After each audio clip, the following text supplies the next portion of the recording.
Good evening, students. Today we are going to study about writs. तो आज हम लोग writs की बात करते हैं. Before we are going to start, we will first of all understand that why writ is important.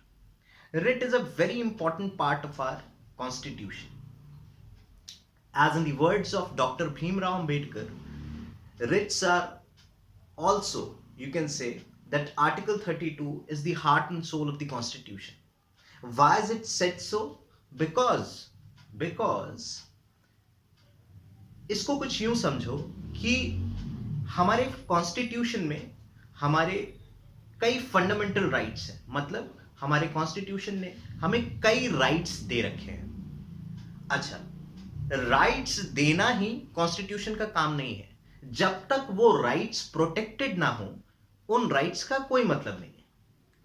तो अब आती है बात प्रोटेक्शन की. तो भाई उन राइट्स को प्रोटेक्ट कौन करेगा? तो ये काम भी कॉन्स्टिट्यूशन में बखूबी दिया गया है. ये काम करेगा, ये काम एक्चुअली 4 आर्टिकल्स के थ्रू मैं तुम लोगों को बताऊंगा. There are 4 articles which deals or you can say which protects the fundamental right. One is Article 13, one is Article 359, one is Article 32, and the last one is Article 226. Today we are going to discuss about Article 32 and Article 226, which tells about writs. So when we talk about Article 32, then Article 32 is itself a fundamental right. In Article 32, basically, Supreme Court has been given the power to protect our fundamental rights. Actually, this article is being divided into 2 parts. Firstly,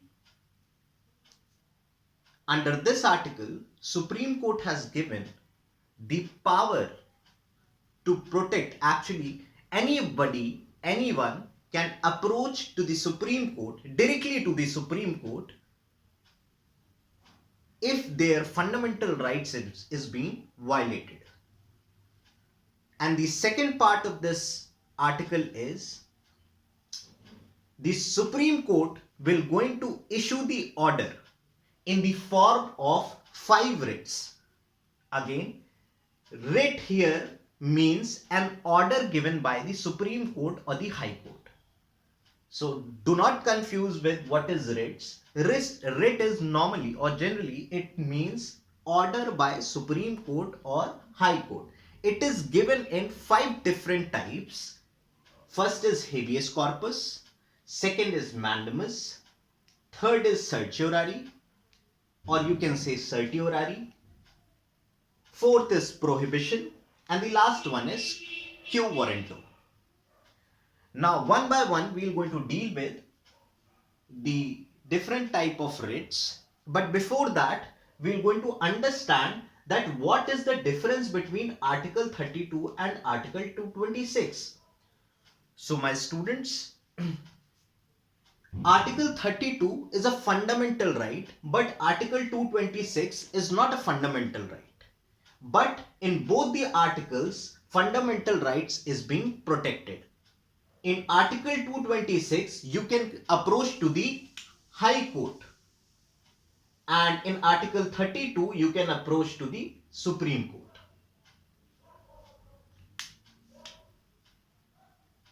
But Article 226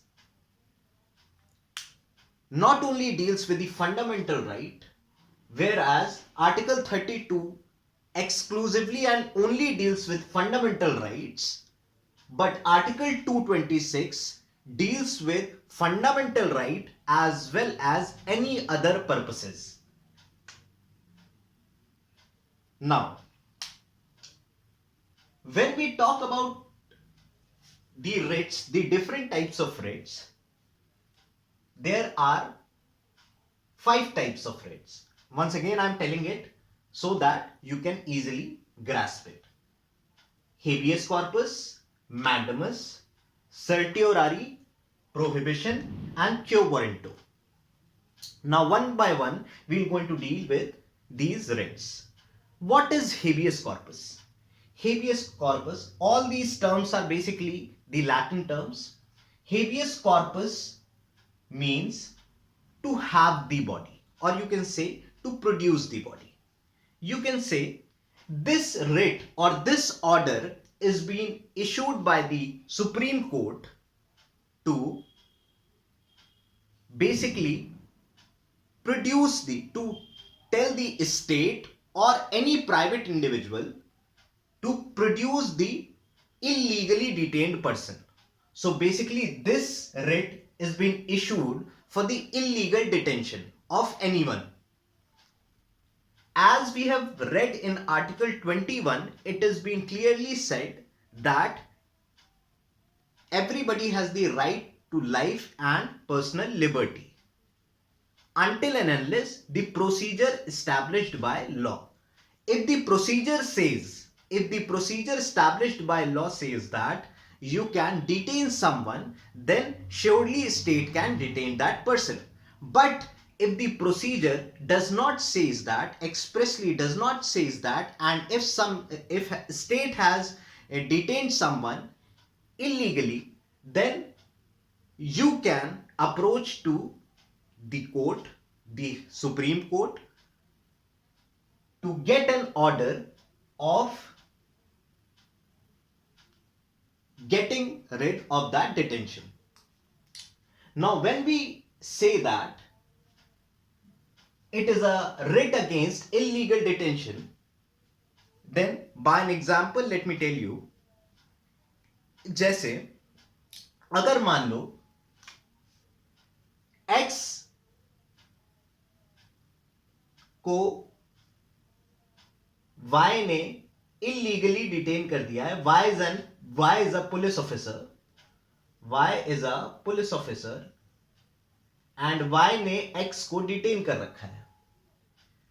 Police officer is again a state employee. ठीक है. तो अगर ये detention legal है, बाकायदा law द्वारा, procedure द्वारा उसको डिटेन किया गया है, तो यहां पे हेबियस कॉर्पस की रिट इशू नहीं करेगा कोर्ट.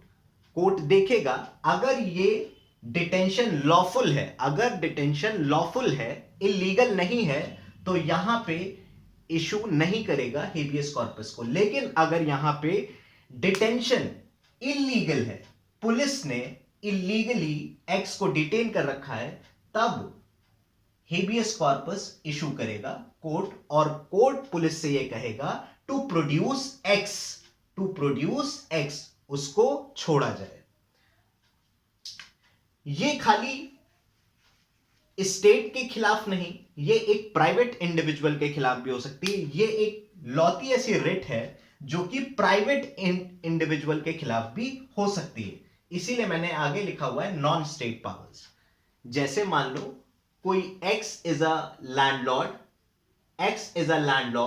और उसने वाई को कुछ पैसों के चलते डिटेन करके रखा है, तो court can order X to release Y and to produce Y. ठीक है. तो ये थी हेबियस कॉर्पस की writ. Now coming to the mandamus writ. Mandamus means to give command. Mandamus means the court give command by the order. Court gives the command by its order to the public officer to perform their constitutional mandated duty. Now, for an example, as if I say that the duty of a municipal corporation officer is to keep the locality clean. अगर मान लो कोई municipal corporation को कोई एक officer है, उसका काम है, उसका कॉन्स्टिट्यूशनल मैंडेटेड काम है कि वो अपनी लोकेलिटी को क्लीन रखेगा, लेकिन वो ये काम नहीं कर रहा है, तो कोर्ट मैंडेमस के थ्रू उसको कमांड देगी कि आप अपना कॉन्स्टिट्यूशनल मैंडेट काम नहीं कर रहे हैं, तो आप इसको परफॉर्म कीजिए. Now this was mandamus. Now coming to certiorari. What is certiorari? Certiorari means to be certified. Actually certiorari court जो है इशू करता है when the subordinate court or you can say the lower court pass the judgment. उन judgement को जब higher court यानी high court या supreme court उसको रिव्यू करते हैं, रिव्यू क्या करते हैं, उस जजमेंट की लीगैलिटी को रिव्यू करते हैं। अगर वो जजमेंट इलीगल होता है तो उस जजमेंट को जो सुपीरियर कोर्ट्स होती हैं वो क्वॉश कर देती हैं by applying the writ of certiorari. अच्छा, एक जजमेंट इलीगल कब होता है? जब वो एक्सेस ऑफ जुरिस्डिक्शन पे हो, जब लैक ऑफ जुरिस्डिक्शन हो, या जुरिस्डिक्शन जो है वो अनकॉन्स्टिट्यूशनल हो। अब आते हैं प्रोहिबिशन पे। जैसे मैंने बताया कि सर्ट्यूरारी जजमेंट किसी लोअर कोर्ट के जजमेंट के इलीगैलिटी और लीगैलिटी पे बेस्ड है, वही प्रोहिबिशन की जब हम बात करते हैं तो ये भी ऑलमोस्ट बहुत कुछ सिमिलर है, लेकिन ये सर्ट्यूरारी के पहले का स्टेप है। यहां पे जब कोर्ट जजमेंट पास किया नहीं होता है, मतलब court has not delivered the judgement yet, court को प्रिवेंट करने के लिए, मतलब कोर्ट को ऐसे किसी इलीगल जजमेंट को देने से पहले ही रोक देना, ऐसे किसी जजमेंट को देने से पहले ही रोक देना, इसे कहते हैं prohibition. To forbid the court कि वो क्या ना कर सके, कोई इलीगल प्रोसीडिंग ना कर सके। इसका एज एन एग्जांपल ऐसे कर सकते हैं, जैसे मान लो कोई प्रोसीडिंग चल रही है, कोर्ट की कोई प्रोसीडिंग चल रही है और क्लाइंट को यह लगता है कि यहां पे इस कोर्ट में मुझे इंसाफ नहीं मिल पाएगा क्योंकि यहां पे जो जज है उनके पास इस चीज का जुरिस्डिक्शन नहीं है और यहां पे मामला एक्सेस हो जाएगा, यहां पे वो मुझे न्याय नहीं दे सकते। तो कोर्ट वहां पे ये देखते हुए कि क्या जो कोर्ट वहां पे जहां पे प्रोसीडिंग चल रही है उसके पास क्या जुरिस्डिक्शन है, कहीं वो एक्सेस ऑफ जुरिस्डिक्शन पे काम तो नहीं कर रहा है, कहीं वो लैक ऑफ जुरिस्डिक्शन में तो नहीं है, कहीं वो जुरिस्डिक्शन उसके पास ना हो फिर भी वहां पे मैटर उसको सुन रहा है। तो ऐसे केस में जजमेंट देने से पहले ही उस कोर्ट को रोक देना, यह होता है प्रोहिबिशन में। Now the last writ is quo warranto. When we talk about quo warranto, it is basically to ask the public authority that by which authority you are sitting in that particular post. Now, this writ is issued for those public officials who are in the defect while sitting in the authoritative post. मतलब जैसे X is the vice chancellor of some university, अगर X किसी university के vice chancellor हैं और उनके पास इस chair पे, इस वाइस चांसलर की पोस्ट में बैठने के लिए एसेंशियल क्वालिफिकेशंस नहीं है, लेकिन फिर भी वो वहां पे रिसाइड कर रहे हैं, तो court can issue the writ और उनसे वो पूछेगी कि आप किस अथॉरिटी से इस कुर्सी पे बैठे हैं। अगर वो ये चीज नहीं बता पाए कि वो किस अथॉरिटी से बैठे हैं, तो court will going to tell that official to kindly leave that post. Now these were the 5 types of writ and hope you have understood the whole concept of writ and fundamental right. Again, in the last point, I just want to tell that Article 32 is a fundamental right where Supreme Court has been made as a custodian of the fundamental right. Always remember that Supreme Court is the custodian of fundamental right under Article 32 because the constitutional remedies are given under Article 32. Thank you.